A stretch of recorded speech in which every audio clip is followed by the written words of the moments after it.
أعوذ بالله من شرور أنفسنا ومن سيئات أعمالنا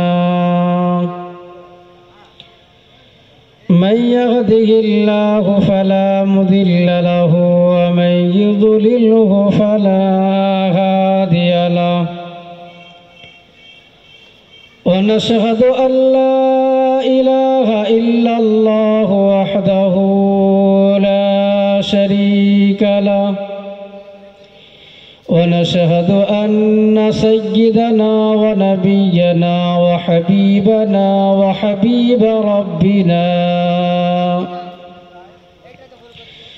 وحبيب ربنا وطبيبنا وطبيب قلوبنا ومولانا محمدا عبده ورسوله صلى الله تعالى عليه وعلى آله وسلم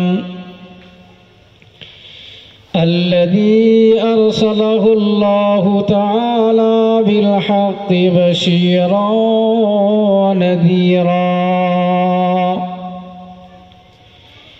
وداعيا إلى الله بإذنه وسراجا منيرا أما بعد فأعوذ بالله من الشيطان الرجيم بسم الله الرحمن الرحيم واعتصموا بحبل الله جميعا ولا تفرقوا الآخر آية. وقال الله تبارك وتعالى في كلامه المجيد والفرقانه الحميد بسم الله الرحمن الرحيم الذين ينفقون في السراء والضراء والغاضبين على الناس الآخر آية. وقال الله تبارك وتعالى في كلامه المجيد وقال النبي صلى الله تعالى عليه وعلى آله وسلم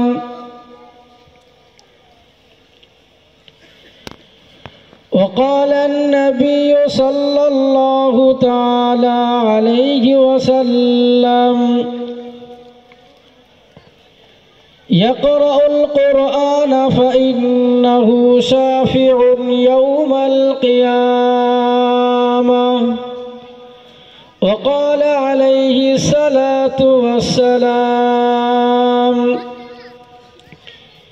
اللهم صل على محمد وعلى آل محمد كما صليت على إبراهيم وعلى آل إبراهيم إنك حميد مجيد. اللهم بارك على محمد وعلى آل محمد كما باركت على إبراهيم وعلى آل إبراهيم إنك حميد مجيد.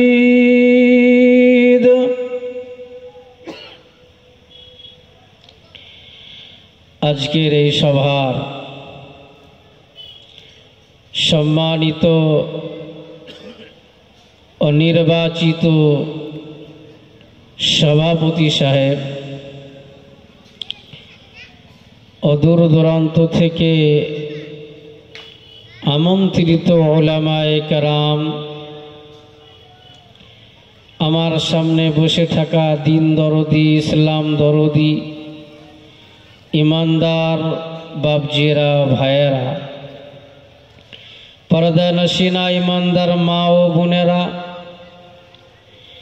আপনাদের কাছে আমার ভালোবাসা জানিয়ে সেই মহান করুণাময় রব্বুল আলামিনের দরবারে লাখ লাখ শুকরিয়া জানাই যে আল্লাহ পাক আমাদিগকে এতটা ঠান্ডার মাঝখান দিয়ে কোরআন ও হাদিসের কিছু কথা, হিদায়াতমূলক কিছু আলোচনা করার সুযোগ দান করলেন। তেনারই শুকরিয়ার্থে আমরা সকলেই বলি আলহামদুলিল্লাহ। নবীজি সাল্লাল্লাহু তাআলা আলাইহি ওয়াসাল্লামের দরবারে লাখ কোটি দরুদ ও সালাম, শান্তি ধারা বর্ষণ হতেই থাকুক। আমরা সকলে বলি আল্লাহুম্মা আমিন। আমার বাপজিরা, ভাইয়েরা, পবিত্র কোরআনে কারীমের দুটি আয়াত আপনাদের কাছে তেলাওয়াত করেছি। নবীজি সাল্লাল্লাহু আলাইহি ওয়াসাল্লামের জবান দিয়ে অসংখ্য হাদিস বর্ণিত হয়েছে। তার মধ্য থেকে একটি হাদিস আপনাদের কাছে পেশ করেছি। ওমা তৌফিক ইল্লা বিল্লাহ। আল্লাহ পাক যদি তৌফিক দেন, আয়াত ও হাদিসের দিকে লক্ষ্য রেখে দু চারটে কথা গল্প করার মতো অগোছালোভাবে, বিক্ষিপ্তভাবে অল্প সময়ের মধ্যে আলোচনা করব ইনশাআল্লাহ। কিন্তু আজ এই আমার বালির মঠপাড়া গ্রামের যুবক ভাইদের ও আমার বাপজিদের বা সম্মানীয় ইমানদার মা ও বোনেদের, আমরা যদি আজ এই কথাগুলিকে সঠিকভাবে শ্রবণ করে আমল করার চেষ্টা করি, আশা রাখা যায় আজকের এই অনুষ্ঠানটি আমাদের জন্য নাজাতের কারণ হয়ে দাঁড়িয়ে যেতে পারে। যেহেতু কোরআনে কারীমের যে দুটি আয়াত তেলাওয়াত করা হয়েছে, এ খুবই মানুষের জন্য মূল্যবান আয়াত। কোরআনের সব আয়াতগুলি মূল্যবান, কিন্তু এই আয়াত দুটি যেন খুবই মূল্যবান আয়াত। তাই আমরা যারা গ্রামের বাপজিরা আছি বা দূর দূরান্ত থেকে যারা এসেছি, আমরা সকলেই দিলের কান দিয়ে শোনার নিয়তে সকলে এসে যাই এবং বসে যাই। আসি আমরা যে আয়াত আপনাদের কাছে, আমি যে আয়াত আপনাদের কাছে তেলাওয়াত করেছি আর যে হাদিস আপনাদের কাছে পড়েছি, বড় মূল্যবান আয়াত ও বড় মূল্যবান হাদিস। নবীজি সাল্লাল্লাহু তাআলা আলাইহি ওয়াসাল্লাম তিনি খুব পরিষ্কার ভাষায় তিনি তার উম্মতদেরকে বলেছেন যে উম্মত, দুনিয়া এমন একটি জায়গা, এ জায়গা প্রত্যেকটি ব্যক্তিকে ছাড়তে হবে। চিরকালের জন্য এ জায়গাতে কেউ থাকবে না। জায়গা ত্যাগ করতে হবে, মানুষের মৃত্যু হবে, মরতে হবে, পরকালে যেতে হবে। নবীজি বলেন, মানুষ এহকালে এসেছে, আবার একটি কালে যাবে। যেমন নাকি এক জায়গা থেকে অপর জায়গায় যেতে গেলে তার রাস্তার খরচের ব্যবস্থা, তার নাস্তার ব্যবস্থা, সেখানে যে কি খাবে তার ব্যবস্থা করে যেতে হয়। ঠিক আমরা ইহকাল থেকে পরকালে পা দেব, পরকালের জন্য ব্যবস্থাপনা আমাদেরকে এখানেই করে যেতে হবে, সেখানে যে করা যাবে না। তাই নবীজি সাল্লাল্লাহু আলাইহি ওয়াসাল্লাম বলেন হাদিস পাকের ভিতরে, ইয়াকরাউল কুরআনা ফাইন্নাহু শাফিউন ইয়াউমাল কিয়ামা। নবীজি বলেন কিয়ামত একদিন ঘটবে, দুনিয়া দারহাম বারহাম হবে, দুনিয়া সব বেকার হয়ে যাবে। সে কথা আমার আল্লাহ পাক কোরআনে কারীমের ভিতরে বর্ণনা করেছেন। ইয়াউমা ইউনফাখু ফিস-সূর,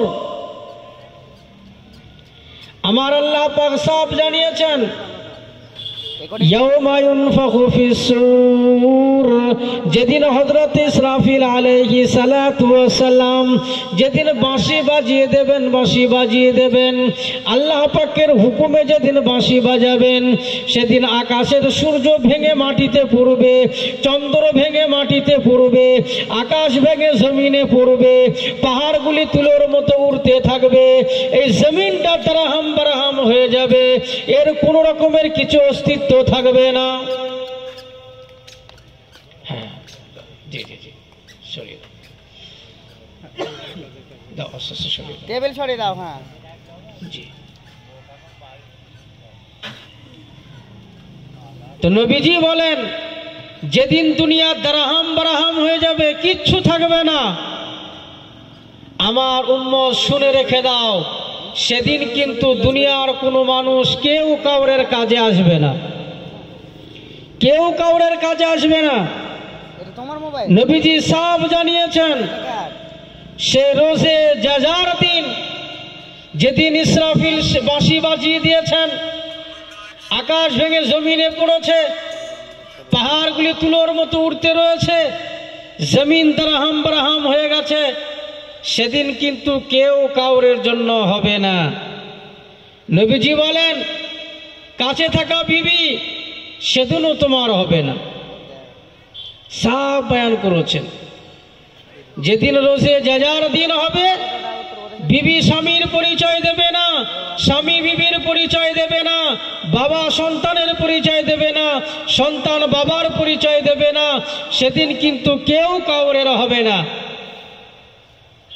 জি, বড় বুজুর্গ একজন ব্যক্তি তিনি বলেছেন, ও বক্তা তোমাকেও কেউ চিনতে পারবে না, ও শ্রোতা তোমরাও সেদিন বক্তাকে চিনতে পারবে না, ও পীর সাহেব তুমি মুরিদকে চিনতে পারবে না, ও মুরিদগণ তুমি পীর সাহেবকেও চিনতে পারবে না, সেদিন পরিচয় কেউ দেবে না।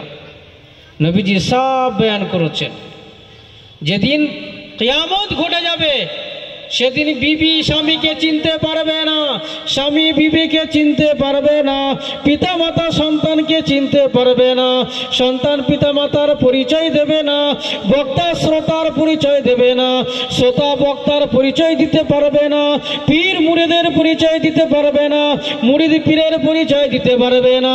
সেদিন প্রত্যেকটি মানুষের ভাষা একটা হবে, সমস্ত মানুষেরা সেদিন বলবে রব্বানা,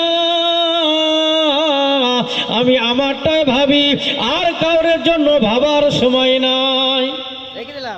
এটা আমি আমার জন্যই ভাবি, কাউরের জন্য ভাবার সময় সেদিন নাই, কেউ কাউরের জন্য ভাববে না। কিন্তু নবীজি বলেছেন যেদিন কেউ কাউরের জন্য ভাববে না, কেউ কাউরের কাজে আসবে না, সেদিন বান্দার কাজে আসবে দুজনা। কজনা কাজে আসবে? কিয়ামতের দিন দুজনা কাজে আসবে, আর কেউ কাজে আসবে না। নবীজির হাদিস, দুজনা কাজে আসবে, আর কেউ কাজে আসবে না। তার মধ্যে এক নম্বর বলেছেন ইয়াকরাউল কুরআনা ফাইন্নাহু শাফিউন ইয়াউমাল কিয়ামা। ও আমার উম্মতেরা তোমরা কোরআন পড়ো, কিয়ামতের ময়দানে, হাসরের ময়দানে কাজে আসলে কোরআন কাজে আসবে, আর কোনো জিনিস কাজে আসবে না। এজন্য নবীজি বলেন ইয়াকরাউল কুরআনা ফাইন্নাহু শাফিউন ইয়াউমাল কিয়ামা। আমার উম্মতানিরা তোমরা কোরআন পড়ো, সকালে সন্ধ্যাতে কোরআন পড়ো, ছোট বড়তে কোরআন পড়ো, স্বামী স্ত্রীতে কোরআন পড়ো, বাবা বেটাতে কোরআন পড়ো, মা বেটিতে কোরআন পড়ো, সকাল সন্ধ্যাতে কোরআন পড়ো। আমার উম্মতেরা তোমরা কোরআন পড়ো, ঘরেতে বাহিরেতে কোরআন পড়ো, জীবনে মরণে কোরআন পড়ো। এই কোরআনই তোমার কাজে দিতে দিতে পারে, আর কেউ দিতে পারবে না। উম্মতকে কোরআন পড়ার কথা খুব জোর দিয়ে বললেন নবীজি, জোর দিয়ে বললেন, ইয়াকরাউল কুরআনা ফাইন্নাহু শাফিউন ইয়াউমাল কিয়ামা। আমার উম্মতেরা কোরআন পড়ো, কোরআন পড়ো, কিয়ামতের দিনে কোরআনই তোমার সুপারিশ করবে। কেমন সুপারিশ করবে জানেন? নবীজি অন্য জায়গাটা একটা হাদিসের ভিতরে বর্ণনা করেন, বলেছেন, ইদা উদিয়াল মাইয়িতু আলা কবরিহি ওয়াল কুরআনু আলা রাসিহি ওয়াস সালাতু আলা ইয়ামিনিহি ওয়াস সাওমু আলা শিমালিহি ওয়াস সাইরিল আমালি ইলা রিজলাইহি। নবীজি বলেছেন, ইদা উদিয়াল মাইয়িতু আলা কবরিহি, যখন মৃত ব্যক্তিকে কবরে রেখে আসা হবে, ওয়াল কুরআনু আলা রাসিহি, কোরআন তার মাথার কাছে বসে যাবে, ওয়াস সালাতু আলা ইয়ামিনিহি, নামাজ তার ডান দিকে বসে যাবে, ওয়াস সাওমু আলা রিজলাইহি ওয়াস সাওমু আলা শিমালিহি, আর রোজা তার বাম দিকে বসে যাবে, ওয়াস সাইরিল আমাল ইলা রিজলাইহি, আর সমস্ত নেক আমলগুলি পায়ের কাছে বসে যাবে। বলুন না সুবহানাল্লাহ। জি, আমি মারা গেছি, আমি কোরআনওয়ালা, কবরে চলে গেলে চারদিকে চারজন ব্যক্তি দাঁড়িয়ে যাবে। বলুন সুবহানাল্লাহ। জি, চারজন ব্যক্তি দাঁড়িয়ে যাবে। এবার প্রশ্নকারী ফেরেশতা কবরে চলে আসবে। প্রশ্নকারী ফেরেশতা কবরে এসে হাজির। কবরে এসেই বলবে, মান রাব্বুকা। ওই চারজন ফেরেশতা এক বাক্যে উঠে বলবে, এই চুপ কর বোকা, এবার কথা বললে ধরে দেবো খোকা। বুঝলে না? একদম চুপ, কোন রকমের কথা হবে না। ফেরেশতা তখন বলবে, আমি প্রশ্ন করব, জবাব নেব। ওই চারজন একসঙ্গে বলবে, ওগো আল্লাহর ফেরেশতা, যা প্রশ্ন করবা আমাদেরকে করো, আমরা জবাব দেব, ওই ব্যক্তিকে জাগাতে দেব না। যে ব্যক্তি শুয়ে আছে ওকে জাগাতে দেব না, যা কিছু প্রশ্ন করার আমাদেরকে করো। ওই ফেরেশতা যখন বলবে, ও আমার বন্ধুরা, আমি আল্লাহ পাকের আদেশ পালন করতে এসেছি, আল্লাহ পাক ওই ব্যক্তিকেই জাগাতে বলেছেন, আর প্রশ্ন ওই ব্যক্তিকেই করতে বলেছেন, আমি ওই ব্যক্তিকেই প্রশ্ন করব, আর কাউকে করব না। এবার এই চারজন, নামাজ, রোজা, কোরআন আর অন্যান্য আমাল, এই চারজন এক বাক্যে বলবে, ফেরেশতা তুমি একজন আর আমরা চারজন, আমাদের সাথে মোকাবেলা করে পারবা না, অর্থাৎ ঝামেলা করো না, এখান থেকে সরে যাও। বলুন, আমার আল্লাহ পাক দেখছেন না? দেখছেন না? সব দেখতে পাচ্ছেন। আল্লাহ পাক ওই ফেরেশতাকে ডেকে বলবেন, ও ফেরেশতারা, কি ঝামেলা? তখন ফেরেশতা বলবে, গো আল্লাহ, কবরে শুয়ে আছে একজন, আর তার সঙ্গে আরো চারজন বসে আছে। ওই চারজন আমাদেরকে জাগাতেও দিচ্ছে না, কোনো প্রশ্নও করতে দিচ্ছে না। আল্লাহ পাক তখন ফেরেশতাকে বলবেন, দাও ওই চারজনকে ডাক দাও, ডাকো চারজনকে ডাক।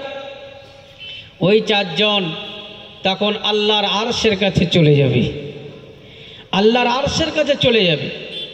এবার আল্লাহ পাক এক এক করে তাদের পরিচয়টা আগে নেবেন, এরা কারা, পরিচয়টা আগে আল্লাহ পাক আলাদা করে নেবেন। তা সর্বপ্রথমে যে মাথার কাছে বসেছিল তাকে আল্লাহ জিজ্ঞাসা করবেন, মাথার কাছে কে ছিল গো? মাথার কাছে কে ছিল? কোরআন। ওই কোরআনকে আল্লাহ পাক প্রথমে জিজ্ঞাসা করবেন, যে মাথার কাছে ছিল। কোরআনকে যে মাথার কাছে ছিল তাকে জিজ্ঞাসা করবে, তুমি কে? তখন সে বলবে, আনা কালামুল্লাহ। ওগো আল্লাহ, আমি হলাম তোমার কালাম। এবার ডান দিকে যে ছিল তাকে জিজ্ঞাসা করা হবে, তুমি কে বলো? সে তখন বলবে, আনা সালাত। ওগো আল্লাহ, আমি হলাম নামাজ। এবার বাম দিকে যে ছিল তাকে জিজ্ঞাসা করবে, তুমি কে বলো? সে তখন বলবে, আনা সওম। ওগো আল্লাহ, আমি হলাম রোজা। এবারে পায়ের দিকে যে ছিল তাকে জিজ্ঞাসা করা হবে, তুমি কে বলো? সে তখন বলবে, আনা সাইরিল আমাল, আমি হলাম সমস্ত নেক আমাল। চারজনই পরিচয় দিয়ে দেবে।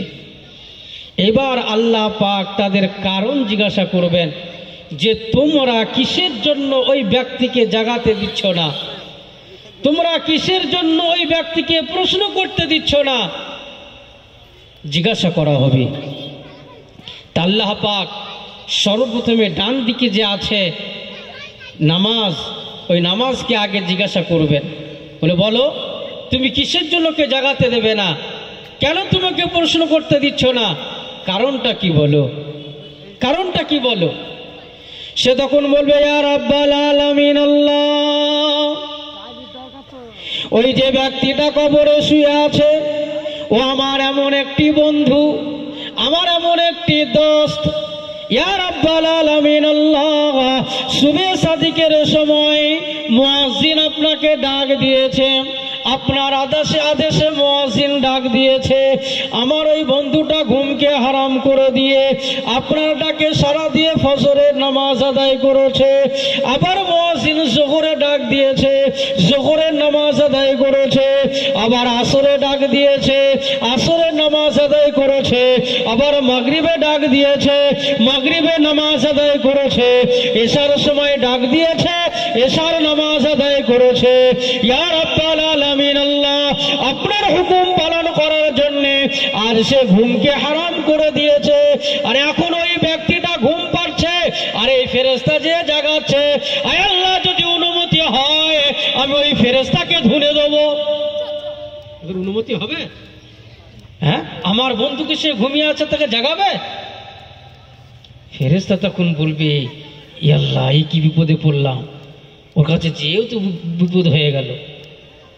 আল্লাহ পাক বলবেন থামো থামো। এবার আল্লাহ পাক বাম দিকে যে ছিল তাকে জিজ্ঞাসা করবেন, বলবেন আচ্ছা তোমার কি কারণ বলো তো, তুমি কারোকে জাগাতে দেবে না, তুমি কারো জাগাতে দেবে না, কি কারণ? এবার ও তখন বলবে ইয়া রাব্বাল আলামিন আল্লাহ, আমি হলাম রোজা, আমি হলাম রোজা। আমার ওই বন্ধুটা এমন একটি আমার বন্ধু, সুবে সাদিকের পূর্বে সেহরি খেয়েছে আর সন্ধ্যা সব 6:30তে ইফতার করেছে। ইয়া রাব্বাল আলামিন আল্লাহ, পিপাসায় কলিজা ঠান্ডা, আপনার পিপাসায় কলিজা ফেটে যাচ্ছে। সামনে ঠান্ডা পানি রয়েছে, বিভিন্ন রকমের খাবার রয়েছে, ক্ষীর খেজুর আছে, আপেল আছে, বেদানা আছে, নিষ্পাতি আছে, সুন্দর সুন্দর খাবার সামনে আছে। তবু কিন্তু আমার ওই বন্ধু খাই নাই যতক্ষণ পর্যন্ত তোমার হুকুম না হয়েছে। আয় আল্লাহ, আমার ওই বন্ধুটা দুনিয়াতে এত কষ্ট করেছে আর এখন ঘুম পেরেছে আর ওই ফেরেশতা জাগাতে যাচ্ছে। আল্লাহ অনুমতি হলে আমিও ধুনে দেব। কত কষ্ট করে রোজা রেখেছে আর এখন একটু ঘুমাচ্ছে, আর ঘুমাতে দেবে না, ঘুমাতে দেবে না। একবার অনুমতি দিন, আমিও ধুনে দেব। আমার ইমানদার বাপজিরা, ভাইয়েরা, সম্মান ইমানদার মা বোনেরা, এবার আল্লাহ পাক তাকেও থামতে বলবেন। যে মাথার কাছে যে বসেছিল কোরআন, এবার আল্লাহ পাক ওই কোরআনের কাছে যাবে, বলবে আচ্ছা তুমি বলো তো তোমার কি উদ্দেশ্য, তুমি কেন জাগাতে দেবে না? কোরআন তখন বলবে, কোরআন তখন তার মনের আশাগুলিকে বলবে, ওগো আল্লাহ, আপনি হলেন আমার রব আর আমি হলাম আপনার কালাম। বলবেন আপনি হলেন আমার আল্লাহ আর আমি হলাম আপনার কালাম। ইয়া রাব্বাল আলামিন আল্লাহ, আমার যে বন্ধুটা শুয়ে আছে কবরের ভিতরে, তার কথা আপনাকে আর কি আর বলবো। ওই আপনার ওই বান্দাটা যৌবনকালে আমাকে পড়েছে, বার্ধক্যে আমাকে পড়েছে, আবার সকালবেলা কচিবেলাতে বুকে কোরআন ধরে মসজিদে গেছে। আয় আল্লাহ, যে আমাকে বুকে করে নিয়েছিল, আমি তাকে ঘুম পাড়াচ্ছে আর আমি পাহারা দিচ্ছি, আর এই ফেরেশতা ঘুম থেকে জাগাতে চাইছে। আয় আল্লাহ, যদি আপনি হুকুম দেন তাহলে আমি ওকে ধরে দেব, আমিও ছাড়বো না। কিসের জন্য আমার বন্ধুকে জাগাতে যাবে? সবাই এক বাক্যে এই কথাটা বলবে। এবার আল্লাহ পাক ফেরেশতাকে বলবেন, এ ফেরেশতা, তুমি আর আমার ওই বান্দার কাছে আর যেন যেও না, যেও না, ওই বান্দার কাছে যেও না। অন্য একজন ফেরেশতাকে ডেকে আল্লাহ বলবেন, ও আমার ফেরেশতা, ও আমার ফেরেশতা, আমার ওই বান্দা বান্দি সত্যবাদী তা প্রমাণ হয়ে গেছে। আমার ওই বান্দা বান্দিকে কবরে কষ্ট দিও না। আমার ওই বান্দা বান্দি সত্যবাদী তা প্রমাণ হয়ে গেছে। আমার ওই বান্দা বান্দির কাছ থেকে সাদামাটা কাফনের কাপড় পরে আছে, ওই কাফনের কাপড়টা খুলে নিয়ে জান্নাতুল ফেরদাউস থেকে জান্নাতের পোশাক নিয়ে আমার ওই বান্দাকে পরিয়ে দিয়েছ। বলুন না সুবহানাল্লাহ। এটা কোরআনের বরকতি, কোরআনের বরকতি। তাই রাসূলুল্লাহ সাল্লাল্লাহু তাআলা আলাইহি ওয়াসাল্লাম বলেছেন, ইয়াকরাউল কুরআনা ফাইন্নাহু শাফিউন ইয়াউমাল কিয়ামা। যদি আমার কোন উম্মতানিরা কোরআনকে মহব্বত করে, ভালোবাসে, কোরআনকে যদি তেলাওয়াত করে, মরতে দেরি আছে, জান্নাতের পোশাক পরতে দেরি নাই। মরতে দেরি আছে, জান্নাতের পোশাক পরতে দেরি নাই। কেন নাই জানেন? বড় আম্মা জান হযরতে খাদিজাতুল কুবরা রাদিয়াল্লাহু তাআলা আনহা, ওনাকে বড় আম্মা জান বলা হয়। বড় আম্মা জান খুবই অসুস্থ হয়ে পড়েছেন, মনে হচ্ছে তিনি আর দুনিয়াতে টিকবেন না। নবীজি সাল্লাল্লাহু আলাইহি ওয়াসাল্লাম হুজরা শরীফে ঢুকলেন, ঘরের ভিতর ঢুকে দেখছেন যা খাদিজা রাদিয়াল্লাহু তাআলা আনহা শুয়ে আছেন, আর মনে হচ্ছে ওনার খুব কষ্ট হচ্ছে। নবীজি কি করলেন? খাদিজার মাথাটা নিয়ে তিনি তেনার রানের উপরে রাখলেন। রানের উপরে রেখে বলছেন, খাদিজা, তোমার খুব কষ্ট হচ্ছে না? তোমার খুব কষ্ট হচ্ছে না? তা খাদিজাতুল কুবরা রাদিয়াল্লাহু তাআলা আনহা বলছেন, ওগো আল্লাহর হাবিব, না, আমার কোনো কষ্ট হচ্ছে না, আমার কোনো কষ্ট হচ্ছে না। তা নবীজি আবার বললেন, খাদিজা, তোমার কপাল দিয়ে ঘাম বার হচ্ছে, আমি বুঝতে পারছি তোমার কষ্ট হচ্ছে, আর তুমি বলছো আমার কষ্ট হচ্ছে না। তো বলছে, ইয়া রাসূলুল্লাহ, না, আমার কোনো কষ্ট হচ্ছে না। আর আমার কষ্ট হবেও বা কেন? আম্মাজানি বলছেন যে আমার কষ্টটা হবেও বা কেন? আমার মাথার নিচে যে বালিশটা আছে, এই বালিশটা কোনো সাধারণ বালিশ নয়। বলুন না সুবহানাল্লাহ। সেদিন বলেছিলেন, ইয়া রাসূলুল্লাহ, ইয়া হাবিবাল্লাহ, হুজুর, আমি আপনার অন্যান্য বিবিদের মতো নয়। অন্যান্য মেয়েদেরকে তার স্বামীরা বিভিন্ন রকমের দামের বালিশ কিনে দিতে পারে, 500 টাকা 1000 টাকা দামের বালিশ কিনে দিতে পারে।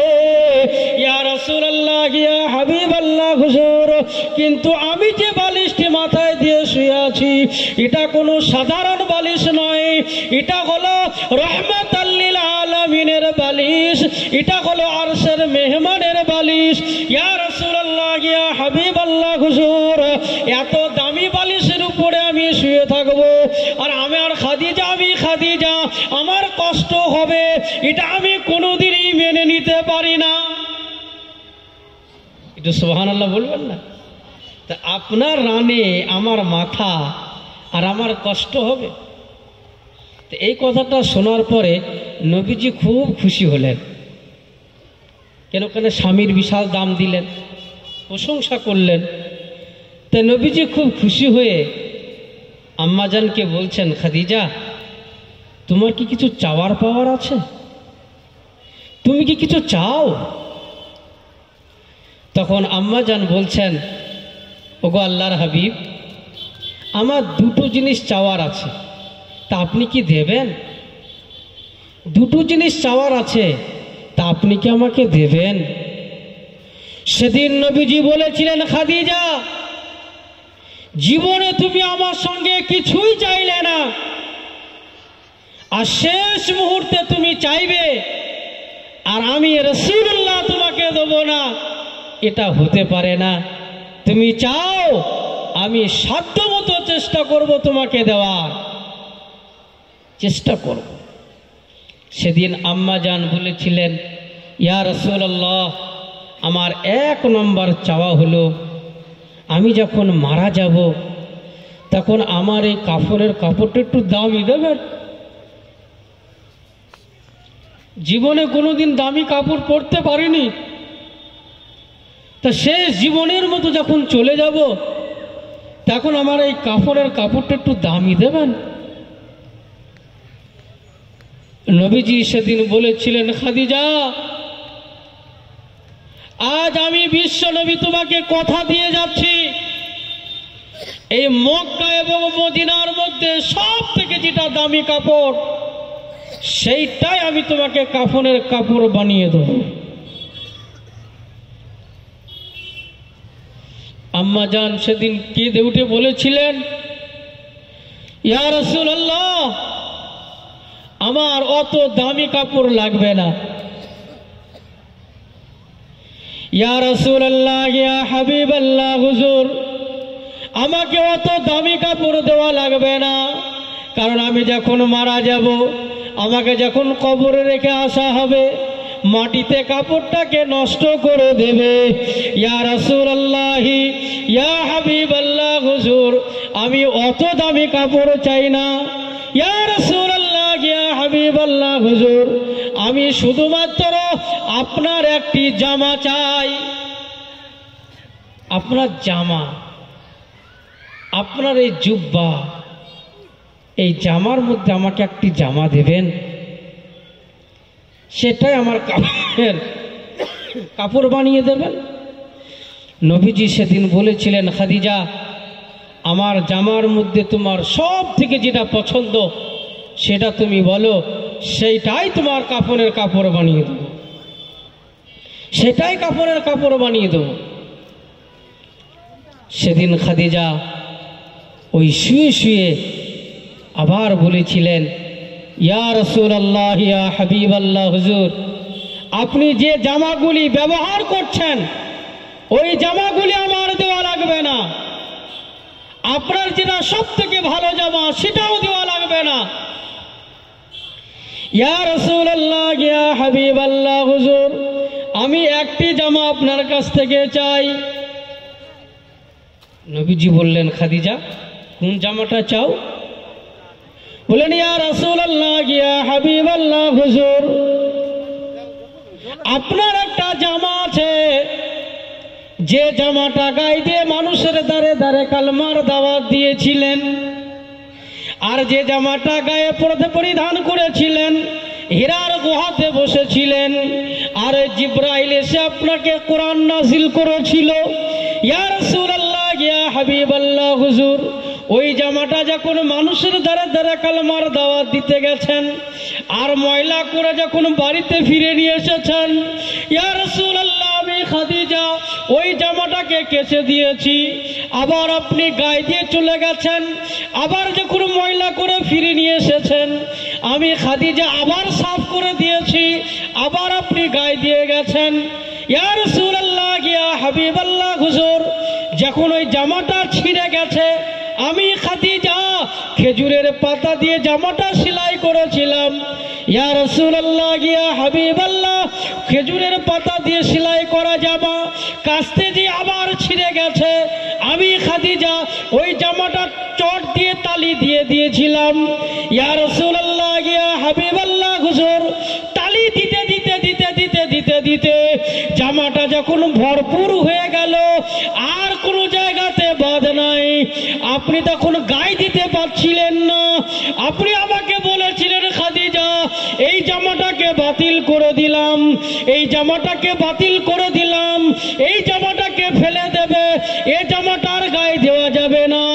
ইয়া রাসূলুল্লাহ, ইয়া হাবিবাল্লাহ, আমি খাদিজা ওই জামাটাকে আস্তে আস্তে কেচে আমি ভালো করে তুলে রেখেছি, অমুক জায়গাতে তুলে রেখেছি। ইয়া রাসূলুল্লাহ, ইয়া হাবিবাল্লাহ, আমি খাদিজা আপনার ব্যবহার করা জামা নিতে রাজি নয়, আপনার যেটা সব থেকে সুন্দর জামা সেটা আমি খাদিজা নিতে রাজি নয়, মক্কা মদিনার মধ্যে সব থেকে দামি কাপড় নিতে রাজি নয়। ইয়া রাসূলুল্লাহ, ওই তালি দেওয়া জামাটা আমি খাদিজা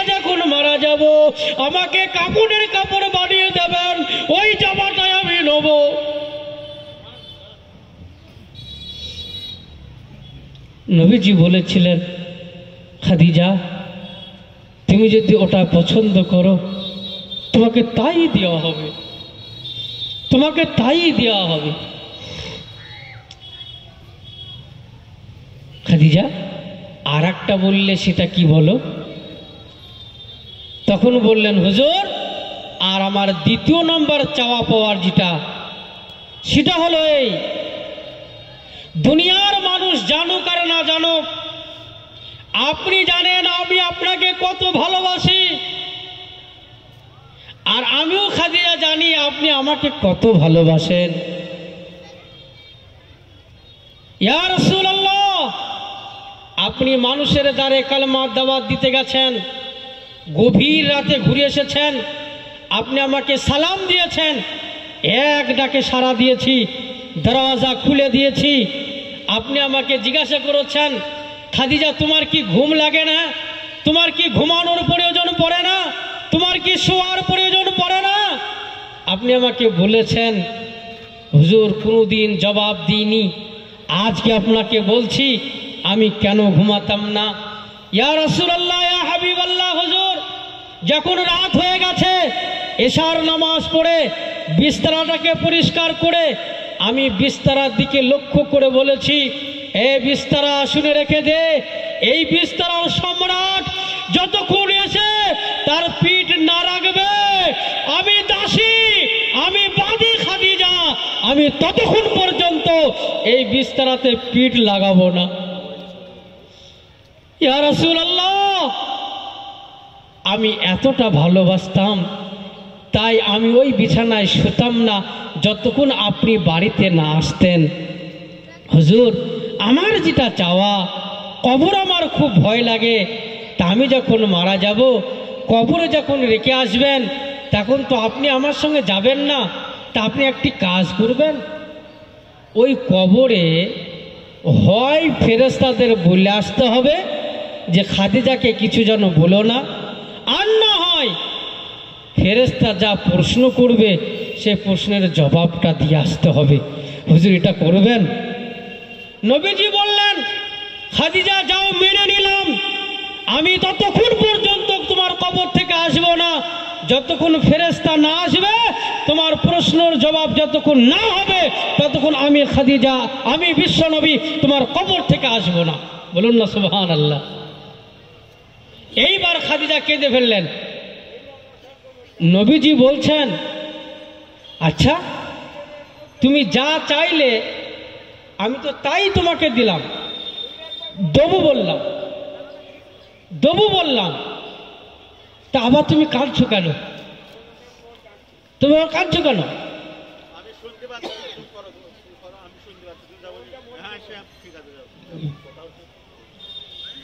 তো বলছে তাহলে এখন তুমি কাঁদছো কেন? আমি তো দেবো বললাম তোমাকে। তখন খাদিজা বলছেন, ইয়া রাসূলুল্লাহ, আমি তো আর আমার জন্য কাঁদি নাই, আমি তো এখন আপনার জন্য কাঁদি। নবীজি বললেন, আমার জন্য তুমি কাঁদবা কেন? আমার জন্য কেন কাঁদবা?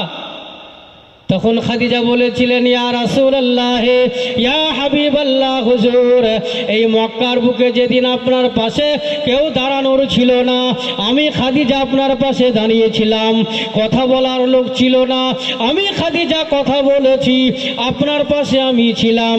ইয়া রাসূলুল্লাহ, ইয়া হাবিবাল্লাহ, আমি সব সময় আপনাকে দেখভাল করেছি, কিন্তু আমার এখন চিন্তা হচ্ছে আমি খাদিজা যদি দুনিয়া থেকে বিদায় নিই তাহলে আপনাকে কে দেখবে, আর আমি খাদিজা আপনাকে কার দায়িত্বে দিয়ে যাব, কার হাতে সুপে দেবো, আমি এটাই চিন্তার জন্য কান্না করছি, আর অন্য কোনো জিনিসের জন্য নয়। এখন আমি কাঁদি আপনার জন্য। এই কথাগুলি ছোট্ট মেয়ে ফাতেমা ঘরের ভিতরে বসে বসে শুনছে। যে কথা শুনেছে দৌড়িয়ে আব্বার কাছে এসে আব্বার গলা চেপে ধরেছে, ধরে বলছেন, আব্বা জান, আপনি আমার মাকে কান্না করতে বারণ করুন, আমার মাকে কান্না করতে বারণ করুন, আর আমার মাকে বলুন যে আপনার দায়িত্ব আমি ফাতেমা নিয়ে নিলাম। বলুন সুবহানাল্লাহ। আমি ফাতেমা আপনার দায়িত্ব নিয়ে নিলাম, আপনি আমার আমার মা কান্না করে, আমার সহ্য হয় না। নবীজি ছোট্ট মেয়ের কথা শুনে তিনিও চোখে পানি আর ঠেকাতে পারছেন না, চোখে পানি চলে এসেছে। নবীজি সাল্লাল্লাহু আলাইহি ওয়াসাল্লাম খাদিজাকে বলছেন, খাদিজা তুমি আর চিন্তা করো না, আমার একটি মা কবে মারা গেছে আমার মনে পড়ে না, কিন্তু এখন আমার একটি মা আমার ঘরে আছে, সেই ফাতেমা আমার দায়িত্ব নিয়ে নিয়েছে, আমার জিম্মেদারি নিয়ে নিয়েছে, তোমাকে আর চিন্তা করতে হবে না। যেই কথাটা শুনলেন আম্মাজান দুনিয়া থেকে বিদায় নিলেন। ফাতেমাতুজ জোহরা আব্বাকে এসে বলছেন, আব্বাজান আমার মায়ের গোসল আমি ফাতেমা দেব, কাউকে দিতে দেব না, আমার মায়ের গোসল আমি ফাতেমা দেব। আজ আমার ইমানদার মা বোনেদেরকে বলতে চাই, তোমাদের কি মনটা চাই না যে তোমার মা মারা যাবে আর তোমার মায়ের গোসলটা তুমি দেবে? তোমার মায়ের গোসলটা তুমি দেবে, তোমার হাতের পানি আর চোখের পানির দ্বারাতে তোমার মা গোসল করে দুনিয়া থেকে বিদায় নেবে। নবীজি বলেছেন, সন্তানের চোখের পানি মায়ের গায়ে যদি পড়ে, বাবার গায়ে যদি পড়ে, সেখানে জাহান্নামের আগুন লাগবে না। বলুন না সুবহানাল্লাহ। তাই ফাতেমা বলেছিলেন, আব্বাজান মায়ের গোসল আমি দেব, আমি আজকে চাইছি আমার মা আমার হাতের পানির দ্বারাই আর আমার চোখের পানির দ্বারাই গোসল করে শেষ বিদায়টা নেবে। আব্বাজান গোসল আমি কাউকে করতে দেবো না। নবীজি বললেন, ফাতেমা ঠিক আছে তুমি গোসল দাও। ফাতেমা গোসল দিয়ে দিলেন। গোসল দেওয়া হয়ে গেছে, এবার কাফনের কাপড় আব্বার কাছে চাইতে এসেছে। নবীজি ঘরের বারান্দাতে বাইরে বসে আছেন, বলছেন, আব্বাজান আমার মার গোসল দেওয়া হয়ে গেছে, কাফনের কাপড়টা দেন, মাকে পরাতে হবে। ও হুজুর তো এসে গেছে, সময় গেছে, ও আর সময় হয়ে গেছে। যাই হোক, কথা আর বাড়াতে চাইছিল, শুধু এটুকু বলে দিই, কাফনের কাপড় আনতে এসেছে। বলুন তো নবীজি কাফনের কাপড় কোনটা দেবেন? সেই তালি দেওয়া জামাটা। ওই তালি দেওয়া জামাটা নিয়ে সে ফাতেমার হাতে ধরে দিয়েছে। আর ফাতেমা ওই কাপড়টাকে নিয়ে হাওমাও করে কান্না শুরু করেছে আর বলেছে, আব্বা আমার মা জন্মের মতো চলে যাচ্ছে, এ যাওয়ার সময় কি একটা ভালো কাপড় জুটলো না? নবীজি তখন বলেছিলেন, ফাতেমা ওই জামাটা আমার পছন্দ নয়, ওটা হলো তোমার মায়ের পছন্দ। ফাতেমা জিজ্ঞাসা করলেন, আমার মায়ের জামাটা পছন্দ করলেন কেন? নবীজি বললেন, তা আমি জানি না, এটা তোমার মায়ের পছন্দ। আমার ইমানদার বাপজিরা ভাইরা, ফাতেমা সেই তালি দেওয়া জামাটা নিয়ে মাকে পরানোর জন্য ভিতরে যাচ্ছে। যাওয়ার পরে দেখছেন, আমার মাকে আমি একটি কাপড় দিয়ে ঢেকে রেখে গিয়েছিলাম, এখন আমার মা সেই কাপড়ে নেই, আমার মা যেন জান্নাতের পোশাক পরে ঘরের ভিতরে শুয়ে আছে। বলুন না সুবহানাল্লাহ। এইবার ফাতেমা হাসতে হাসতে ঘরের ভিতর থেকে বার হয়ে চলে আসছে। নবীজি বলছেন, ফাতেমা তুমি ঘরের ভিতরে গেলে কান্না করতে করতে, আর ঘর থেকে বার হচ্ছ হাসতে হাসতে, কি ব্যাপার? তখন ফাতেমা বলেছিলেন, আব্বাজান আমি আমার মাকে কাপড় পরাতে যাচ্ছিলাম, আপনি তো জানেন, যাওয়ার পরে দেখলাম মাকে আর কাফনের কাপড় পরানোর দরকার নেই, আমার আল্লাহ পাক জান্নাতের পোশাক পরিয়ে আমার মাকে শুইয়ে রেখেছেন। বলুন না সুবহানাল্লাহ। এই কথা শোনার সাথে সাথে নবীজি কেঁদে ফেললেন। এবার ফাতেমা বলছেন, আব্বাজান আমার মা জান্নাতের পোশাক পরেছে, তাই তোমার মনে দুঃখ, তুমি খুশি নয়? নবীজি সেদিন কেঁদে কেঁদে বলেছিলেন, ফাতেমা হ্যাঁ আমি চরম খুশি, তোমার মা আজকে জান্নাতের পোশাক পরে শুয়ে আছে, কিন্তু আমি কিসের জন্য কাঁদছি তুমি কি জানো? আমি আজ তোমার মা কাফন পরেছে জান্নাতের, তার জন্য নয়, আজ আমি কান্না করছি এই জন্যই, তোমার মা ওই তালি দেওয়া জামাটা কেন পছন্দ করেছিল, এখন আমি মুহাম্মদ রাসূলুল্লাহ আমার এখন বুঝে এসেছে, এই জন্যই আমি কান্না করছি। ফাতেমা শুনে রেখে দাও, তোমার মা ওই কাপড়টা জান্নাতের কাপড় পরার কারণ হলো অন্য কোনো কারণ নাই, কারণ হলো ওই জামাটা, ওই তালি দেওয়া জামাটা। বলুন না সুবহানাল্লাহ। নবীজি ফাতেমাকে বলেছিলেন, ফাতেমা ওই তালি দেওয়া জামাটা তোমার মা পছন্দ করার কারণে, আর ওই তোমার মা কোরআনকে ভালোবাসার কারণে তোমার মা ওই জামাটাকে পছন্দ করেছে। এই জন্যই আমি রাসূলুল্লাহ জামাটাকে গায়ে দিয়ে মানুষের দ্বারে দ্বারে কালেমার দাওয়াত দিয়েছি। ওই জামার উপরে আমার কোরআন নাযিল হয়েছে, ওই জামার সঙ্গে কোরআনের সম্পর্ক। আজ তোমার মা কোরআনকে ভালোবাসার কারণে আজ তোমার মা মরার সাথে সাথে জান্নাতের পোশাক পরেছে, জান্নাতের পোশাক পরেছে। আজ দুনিয়ার কোনো মানুষ যদি কোরআনকে ভালোবেসে দুনিয়ার বুক থেকে আসে, সেও মরতে দেরি আছে, জান্নাতের পোশাক পরতে দেরি নেই। বলুন না সুবহানাল্লাহ। যাই হোক আমার ইমানদার বাপজিরা ভাইয়েরা, আর লম্বা চড়া ঘটনা আছে। যেহেতু নবীজির কাছে যা চেয়েছিলেন তা বলা শেষ হলো না, হুজুর এসে গেছেন, আমি এই পর্যন্ত বলেই বক্তব্য শেষ করছি। কিন্তু আজ শুনে রেখে দেন, বালির মাঠ পড়ার যুবক ভাইদেরকে বলছি, আমার বাপজিদেরকে বলছি, আমার মা ও বোনেদেরকে বলছি, যদি আজ কোরআনকে সঙ্গে করে নেওয়া যায় তাহলে ইহকাল এবং পরকাল আমাদের জন্য সুখময়। আর যদি না নেওয়া যায় তাহলে কিন্তু আমাদের কপালে কষ্ট আছে, কোনোদিন কিন্তু শান্তি পাওয়া যাবে না। আল্লাহর নবী দুটো জিনিসের কথা বলেছিলেন, যে কবরে, হাসরে, পুলসিরাতে, মিজানে কেউ কোনো কাজে আসবে না। কটা জিনিস কাজে আসবে? দুটো জিনিস। তার মধ্যে একটা জিনিস আপনাদেরকে শোনানো হলো, যেটার নাম হলো কোরআন, যেটার নাম হলো কোরআন। আল্লাহ আবার কোনোদিন সুযোগ দিলে আবার দ্বিতীয় নম্বরটাকে শোনানো যাবে ইনশাআল্লাহ। এবং নবীজি সাল্লাল্লাহু আলাইহি সাল্লাম আম্মা জানের কবরে যে কি বলে এসেছিলেন, জলজলি অক্ষরে হাদিসের ভিতরে পরিষ্কার ভাষায় লেখা আছে। আল্লাহ সুযোগ দিলে কোনো দিন শোনাবো ইনশাআল্লাহ। কিন্তু এতক্ষণ ধরে 45 মিনিট ধরে যা কিছু আলোচনা করেছি সব ভুলে যান। নসিহত কিন্তু একটা করেছি, আলোচনা অনেক হয়েছে, নসিহত কটা হয়েছে? একটা। সেটা কি বলেন তো? কোরআন ভালোবাসতে হবে, কোরআন পড়তে হবে, কোরআন শিখতে হবে। শেখা যাবে ইনশাআল্লাহ। বললে হুজুর এতক্ষণ যা বললেন ঠিক আছে, কিন্তু এই কথাটা এখন বলেন না। হ্যাঁ জি না, তা করে গেলে হবে না। হাদিসে একদম পরিষ্কার ভাষায়, ইয়াকরাউল কোরআনা ফাইন্নাহু শাফিউন ইয়াউমাল কিয়ামা, কিয়ামতের দিন কোরআন সাক্ষী দেবে।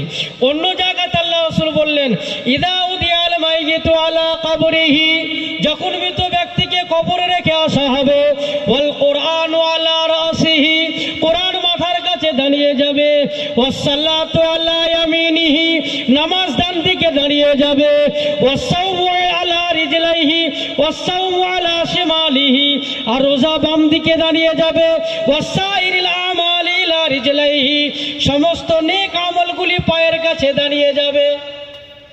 নবীজিটাও বলেছেন নামাজ, রোজা, কোরআন ছাড়া হবে না। তো এই তিনটে জিনিস একই, নামাজ কোরআন ছাড়া নেই, রোজা কোরআন ছাড়া নেই। কারণ হলো রোজার ভিতরে কোরআন লুকিয়ে আছে, কোরআনের ভিতরে রোজা লুকিয়ে আছে। বলুন সুবহানাল্লাহ। কারণ হলো কোরআন অবতীর্ণ হয়েছে রমজান মাসে, তাই কোরআনের ভিতরে রমজান ঢুকে আছে, আবার রমজানের ভিতরে কোরআন ঢুকে আছে। এই জন্য কোরআনের বড় গুরুত্ব। এই দিকে লক্ষ্য রেখে আমরা সকলেই কোরআনকে ভালোবাসবো এবং শিখবো, তার তেলাওয়াত করব। আল্লাহ পাক আমাদের সকলকে শোনার থেকে বেশি বেশি করে আমল করার তৌফিক দান করুন।